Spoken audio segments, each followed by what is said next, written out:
It's day 2. It's almost 5 o'clock. I've read nothing so far. I just finished The Girl from Widow Hills by Megan Miranda on audiobook. I flat out did not enjoy anything about it. I'm gonna DNF this. At this point, I am gonna finish this book. I do, however, wish that it was never written. Hope that things pick up.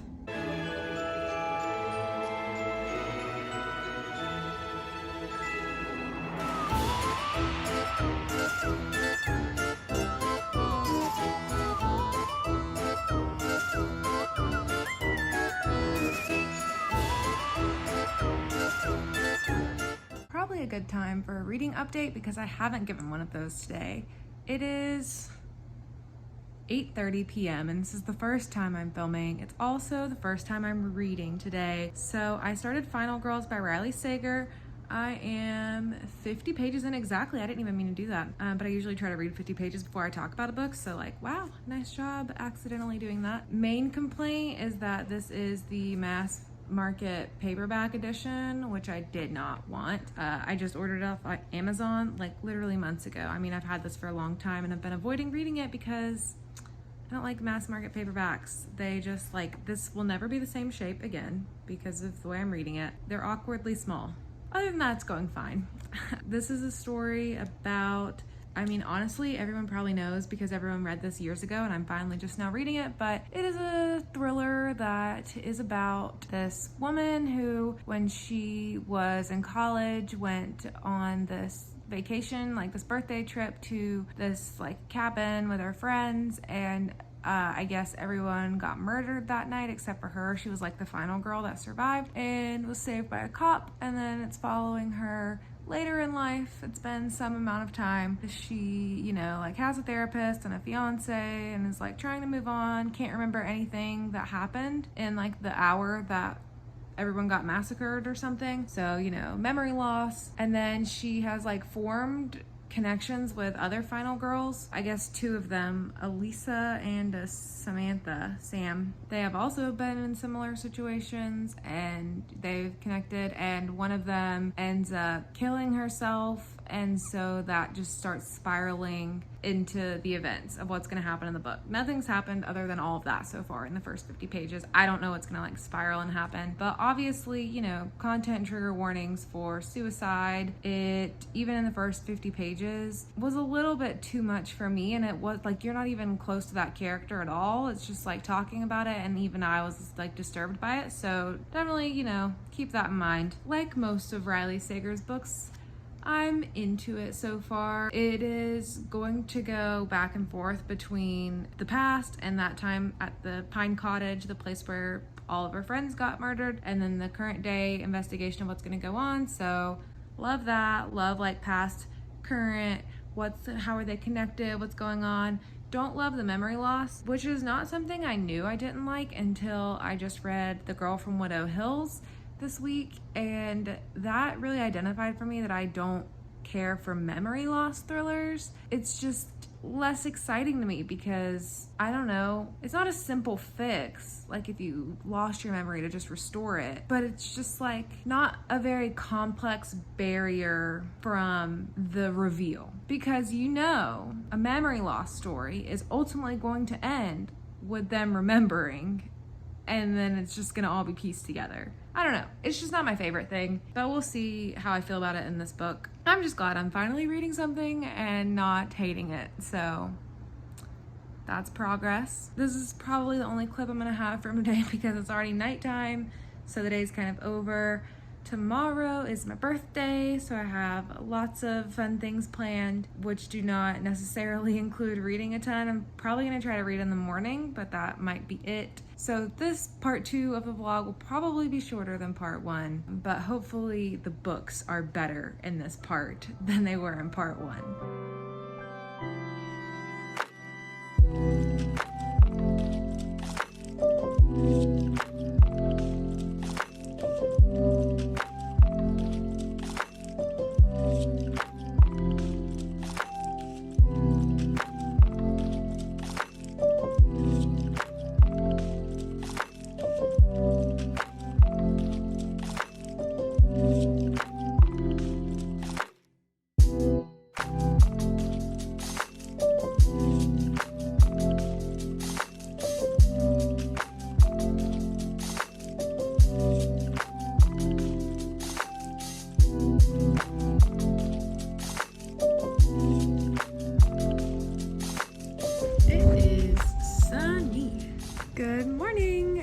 my birthday, so I don't have to work today. I have a friend coming and we're planning a really fun day of going to a vineyard and painting and just having a good Virgo time. So this morning I got up early, my boyfriend got me breakfast delivered, I cleaned the entire apartment. Not normal things people probably do on their birthday, but that's the kind of things I like to do. So feeling good, everything's clean, I have a candle burning, it is just so nice. I have nature ambience that will be on in the background as soon as I finish this clip, and that is all I could ask for today. I'm gonna be reading a little bit of Final Girls this morning. So far, sorry if these weird sunspots weird you out. We'll just ignore them for now.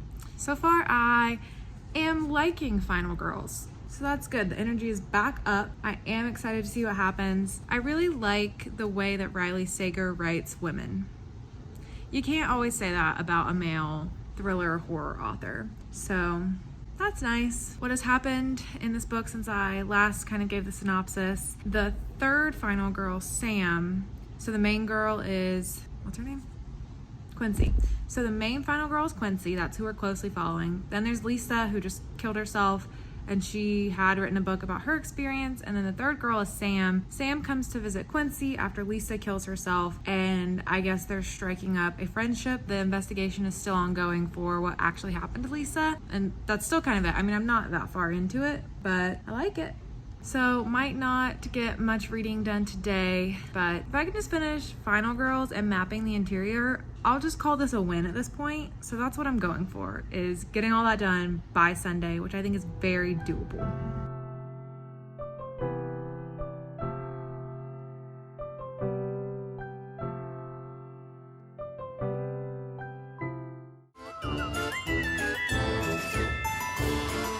Hello, happy Sunday, happy last day of Summerween. I didn't film anything yesterday because, like I said, my mom was coming to celebrate my birthday with me, so we just sat around and watched horror movies and just hung out, watched a good one and watched a not great one. So since this is a spooky vlog, I'll tell you about those, but we watched The Lodge. I had not heard much about it. I had seen the trailer, and honestly, the trailer makes it look not that good. It's a story about a guy who takes his girlfriend and his 2 kids to this cabin in like the snowstorm, and they're gonna stay there for Christmas, but then he has to go do something for work, so he has to leave them alone with his girlfriend, and then like spooky things happen. It's just kind of what the trailer looks like, but it was so much more complex than that, even within like the first 20 minutes, and there was so much symbolism, and the cinematography was great. I love the way it was filmed. I love the way it built up. I love the ending, the beginning, the middle, everything. It was a 5-star film, 5 out of 5, 10 out of 10, A++.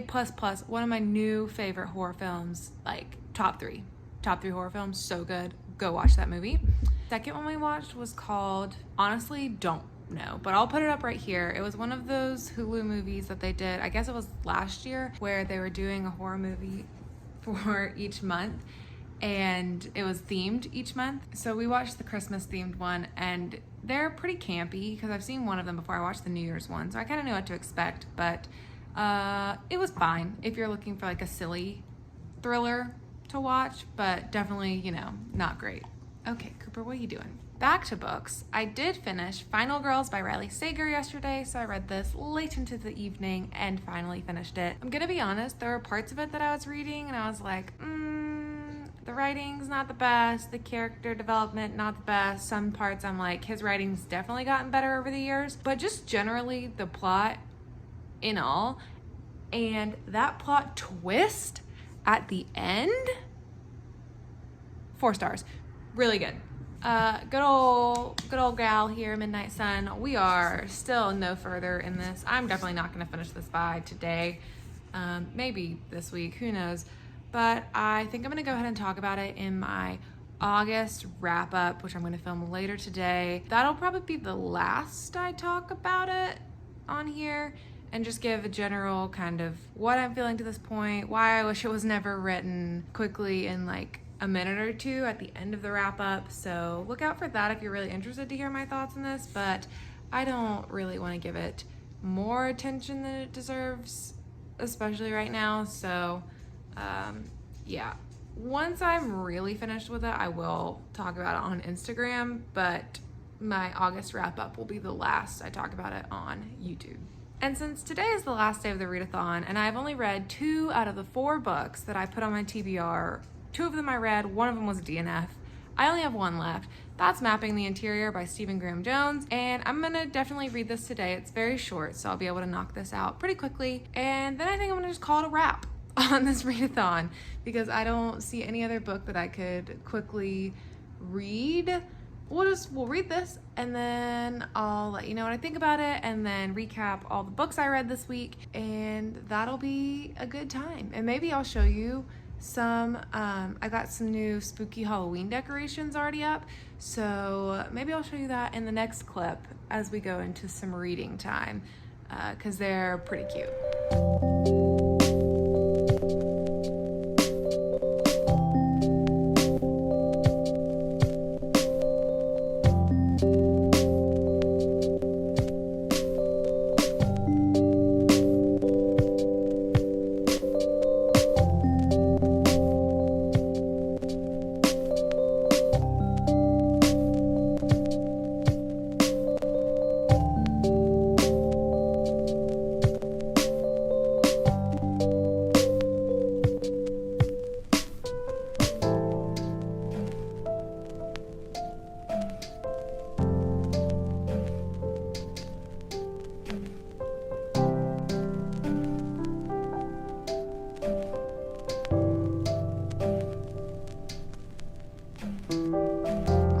Painted this with my friend this weekend who came to visit, and I'm very proud of it, so I'm just gonna show it off for a sec. But this was a design that I saw on Pinterest, so definitely not an original concept. I just copied something that I saw out there, but I thought it turned out pretty good.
Hello, I am currently making lunch, so I figured now was as good a time as any to chat about the books. So this morning I finished Mapping the Interior by Stephen Graham Jones. It's only like 107 pages or something, so it's a really quick read, and I did not know if I was going to like it or not because I just read The Only Good Indians by Stephen Graham Jones literally like 2 weeks ago, and that was not my favorite, only because I just was not vibing with his writing style in that book. I will talk about it in my August wrap up because I did read it this August, but basically it was just like really dense writing. I didn't really know what was going on, and I had to start it 3 times. Like, I read the first chapter 3 separate times before I could move on to the rest of the book because I was just trying to figure out what was going on and like get accustomed to his writing style because it was just something different for me. But Stephen Graham Jones has written a lot of books, like over 16 books, tons of short stories. I mean, he has like over 200 published works out there in the world or something crazy like that. So still plenty of opportunity out there. And obviously now, not obvious to you yet because I haven't told you, but I gave this 5 stars. It was so good, and now I will definitely be reading more of Stephen Graham Jones' works. That's a good example of why it's always a good reason to give an author more than one chance, because I almost can't tell that these are written by the same person. I mean, I can by the themes, but the writing style is so different and so much more accessible that it like almost feels like it was written, I mean, actually I don't know when it was written. It feels like it was written like 10 years ago when he was like younger in his writing. So this particular copy was published in 2017, so it was not that old. But basically it's the story about a young boy who has lost his father, and this is an Own Voices Native American story. He has lost his dad, and one night he thinks he sees like the ghost of his dad like standing in his house. Then he like tries to start mapping out all of this house and see if he can like find his dad, figure out what's going on. But there's actually a lot more going on in the story, even in just 100 pages, with his little brother. And his little brother gets bullied quite a bit, and he is like, he has learning development challenges, and so he's like trying to support his brother through that, and like his mom's obviously going through her own set of things, and he is going through his own set of things, and there's just so much packed into such a short book. The pacing was amazing. I just like could not stop reading because it was so fast paced. What I mean by the writing style of this being more accessible than The Only Good Indians is this has more of a YA tone and voice to it, which is just usually generally easier to read, and it just reads more like people talk. Like it just reads as the way that you would speak to someone and tell them a story. The Only Good Indians has very dense prose that is very over the top, and like it's very good writing. It just like you have to read it very slowly to understand what you're reading and appreciate the writing, which is, yeah, it was very good writing. It was just like not the easiest to read. The story was still good, but it was just harder for me to get through, whereas this I flipped through really quickly, really enjoyed it, had a great time, 5 out of 5 stars, would highly recommend it, and will be checking out more of Stephen Graham Jones books in the future now. I still have to edit the rest of this vlog and then post this to get part 2 live, but it is the end of Summerween, and I am ready to read something that's not a thriller or horror book. So I'm going to end the vlog right around here to give you a quick recap of how this week went.